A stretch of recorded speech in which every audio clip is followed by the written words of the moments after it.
In this video, we're going to talk about OC9, a Benjamin Moore color that is delicate and refined. We got the code, now let's get to cracking. I am James, and this is the Paint People. So let's talk about a paint color called OC9, otherwise known as Ballet White.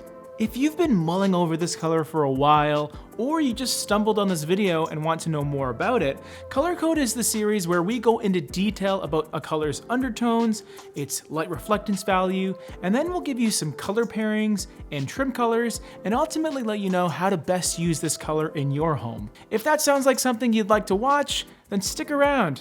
And hit the like button for me if you can. So to start things off, let's talk about what type of color Ballet White is. I'm a huge fan of color names in general because they can tell you a lot about a color, while at the same time also confuse the heck out of you. Even though white is in the name, Ballet White has a pretty decent amount of color to it. Even though it is in the Off-White collection by Benjamin Moore, it's barely an off-white, and it comes with a light reflectance value of 73.54. To give you some perspective, there's going to be some off-white paint colors that have an LRV that is 20 points higher than that, which translates to being much brighter and whiter. The undertones in Ballet White are actually quite varied. It's a creamy beige and a dash of red and some gray, which can translate to a touch of visible green. If it sounds like there's a lot going on, it's because there is, but only because of the blend of colorants translating to a pretty balanced light color overall. In general, when you see Ballet White in a room, it's really going to feel quite pleasantly passive, where it just seems to sit nicely in a space and feels pretty delicate and refined, much like ballet. Well, not when I do ballet. My bat moths are not looking too hot these days. There is a creamy aspect to Ballet White, but if you look at it online, it'll just seem like a grayish, which is a gray beige, that actually has a decent amount of visible green. In practicality or real life, however, it doesn't show nearly as much green as you might think. It's soft and neutral, and really takes a more neutral approach to cream, where it's not going to seem buttery or yellow dominant. If you can already tell, Ballet White is about as flexible as Baryshnikov. With a neutral of this caliber, you can justify nearly any color pairing you want, really, but I'll give you some ones to start with. If you're looking for some deep, dark drama, or just some distinct contrasting elements, you can opt for a color like Mississippi Mud 2114-20. And this is a color that may look black if you look at it really quickly, but it's actually closer to a deep, dark, chocolatey brown with an LRV of 5.41.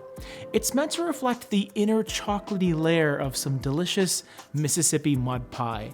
And what makes it so great is it has a slightly toned down saturation to it by introducing black and gray mixed in with that brown. This gives it an almost slate taupe effect, where it's not as bright as a more red dominant brown, which is more like a hot chocolate feel. And you'll often see this type of brown in those dark leather sofas, and even incorporated into your darker hardwood floors as well, which we talked all about in a previous video. This is probably not a color you would immediately select as a corresponding wall color, although there's nothing stopping you from doing that in those powder rooms or dining rooms where you want something a little more vibrant and eccentric, or even on kitchen cabinets for that matter. But it really ends up being a great accent color. For something completely different, you can go from mud to glass with 1632 Glass Slipper. I love this combination because it really has a delicate theme going on with ballet and glass, where both colors have a subtle elegance to them.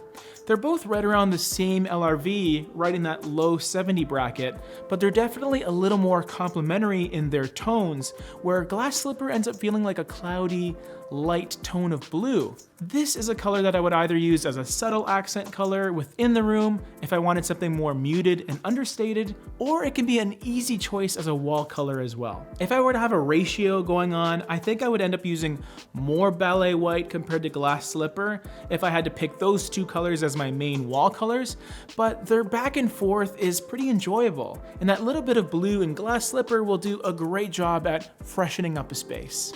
If you're trying to find a solid solid trim color to go alongside Ballet White, I think you want to take advantage of the level of depth that Ballet White has. It has enough color to it where it will stand out against most of those brighter whites that are out there. I often find myself pairing white trim colors with wall colors that have white in the name. And when you do that, you have to make the decision whether you want your walls and your trim to blend in and either pick the exact same color for both or something very similar, or maybe on the other hand, you want your trim to pop. And in order to do that, you need to find a woodwork color that is different enough. And I always tend to recommend at least a 10 LRV difference between the two. So with Ballet White, you actually have a decent amount of choices in that case. Ultra white, simply white, super white, or my choice, white. Yes, Benjamin Moore has a color that's simply called white, and its color code is OC151. I recently did a color rant about this on Instagram IGTV. If you haven't followed us over there, you really should. OC51 is a great white paint color because it's not quite as cool as Ultra White, but it's not as bright and yellow as Simply White. It's a pretty great middle ground and is bright enough where it'll stand out a little bit against Ballet White walls without being overly bright. So we've gone into all these details about Ballet White, but when it comes down to it, what's the best way to use this color? Is Ballet White a main color that you can consider using throughout an entire home? Well, that depends if you want something that is going to feel very muted, which will allow everything else in your room to stand out. Because if that's the look you're going for, then Ballet White is definitely one of the better choices out there. It's not the creamiest color, nor is it a true grayish in my eyes. It's sort of in the middle, which could work for you, or maybe you're looking for something that's a little more one way than the other. If you like the sound of grayish, well, here's a color code episode on probably one of my favorite grayish out there. It's going to be a bit deeper as a color, which ends up being a good thing if you have a lot of natural light, because colors that are too light might just get lost in the shuffle and get washed out with a ton of sun. Edgecomb gray is right over here, so I'll see you in the next video.